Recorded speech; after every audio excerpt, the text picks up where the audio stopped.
আমরা চাই বাংলাদেশের সাধারণ জনগণ, ব্যবসায়ী, পেশাজীবী, কৃষক, শ্রমিক সবাই এর আওতায় আসতে হবে। এটার outreach must be all the citizens of Bangladesh, all the city. আমি যখন বলি all the citizens, we mean all the citizens. এই জন্য আপনার বাজেটে খেয়াল করেছেন, আমাদের এলোকেশনে কিন্তু এভরিবডি ওয়াজ ইনক্লুডেড, এভরিবডি, কেউ বাকি নেই। আর্টিস্ট সিঙ্গার পর্যন্ত বাকি নেই। গ্রামের যে একজন ওই যে আর্টিস্ট আছে তারাও কিন্তু বাকি নেই। Everybody is included. এই যে ইনক্লুসিভনেস, আপনি খালি অর্থনীতিতে আনলে হবে না। এই যে মানুষের দোয়ারে সার্ভিস পৌঁছানোর ব্যাপারে যদি আমরা করতে না পারি, তাহলে কিন্তু এগুলো কোনো সুযোগ নেই।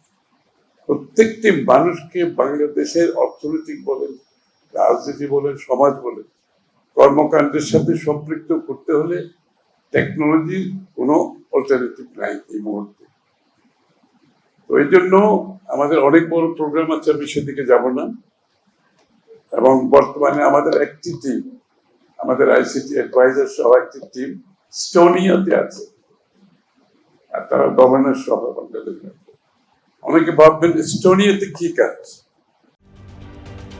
ঢালাইয়ে দৃঢ়তা, নির্মাণে নিশ্চয়তা, প্রিমিয়ার সিমেন্ট, ঢালাইয়ের রাজা। Estonia is number one right now in the world. Amazing. অনেকে বিশ্বাস করবেন number one in the world. এবং তাদেরকে সবাই এমুলেট করছে এখন। আমাদের একটা টিম সেখানে গেছেন, আইসিটি অ্যাডভাইজার, গভর্নর ধরে গেছে। কারণ এটার গুরুত্ব এত বেশি আমরা মনে করছি এই মুহূর্তে। একটি দিনও এখানে আর নষ্ট করার নাই আমাদের সময়। সুতরাং আমি আনন্দিত যে আমরা যা দেখেছি সেটা অনেক ভালো কাজ হয়েছে, কিন্তু যথেষ্ট না। আমি বলবো যথেষ্ট না। এটার ফার্দার ইমপ্রুভমেন্ট আমাদেরকে করতে হবে এবং কাভারেজ অনেক বেশি। আমি বলছি ব্যাংকারদের জিজ্ঞেস করো, আপনার সার্ভিস দিচ্ছে, আপনাদের কত পার্সেন্টেজ, কতজন আপনাদের কাস্টমারের কত পার্সেন্টেজ এই সেবাটা দিচ্ছে? আমি মনে করি এখনো এই সেবা যারা নিচ্ছে যথেষ্ট না। ব্যাংকের বলেন, ইন্স্যুরেন্সে বলেন, সব প্রতিটি ক্ষেত্রে যারা কাজ করছেন তাদের একটা কাজ করতে হবে। আপনি যে সার্ভিসটা দিচ্ছেন এটাকে যদি কাভারেজ বাড়াতে চান, যে লোকগুলো আপনাদের ভিজিট করছে, দুইটা অফিসার রাখবেন, তাদেরকে গিয়ে জিজ্ঞেস করবেন আপনি কেন আসছেন।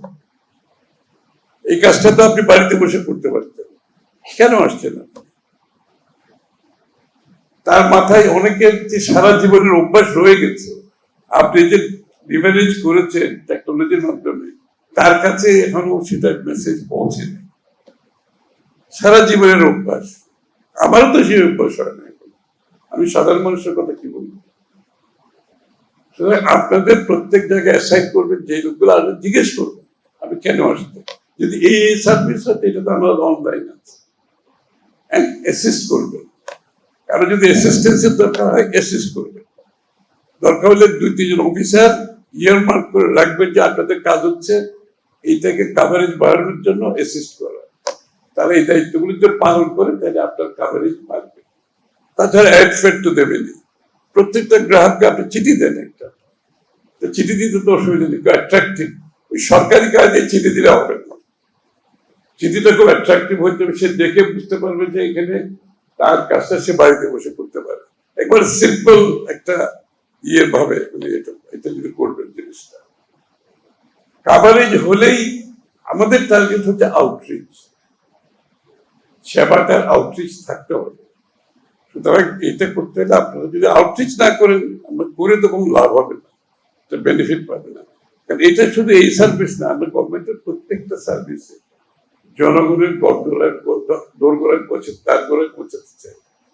আমরা চাই না বাংলাদেশের জনগণ সে যেই হোক, তারা সরকারি অফিসে যায়, তারা ইন্স্যুরেন্স কোম্পানিতে যাক, তারা ব্যাংকে যাক, কিংবা কোনো প্রতিষ্ঠানে যাক।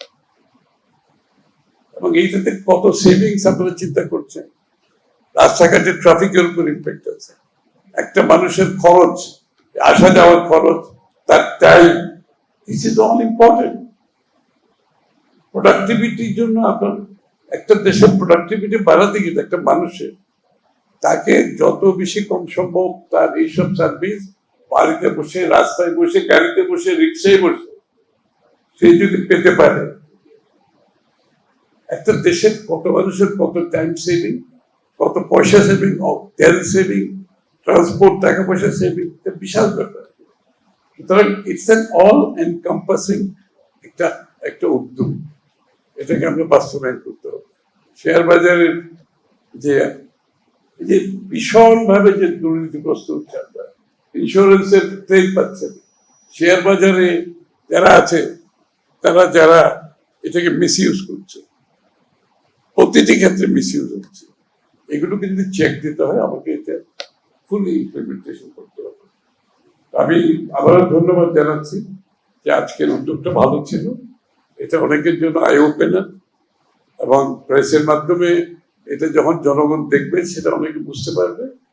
তবে আমি আবারও বলছি, এই আউটরিচটা করতে হলে আপনাদেরকে খালি খালি একটা প্রজেক্ট করতে হবে, এটা আউটরিচ যদি না হয় তাহলে এটা বেনিফিট পাবে। সবাইকে ধন্যবাদ।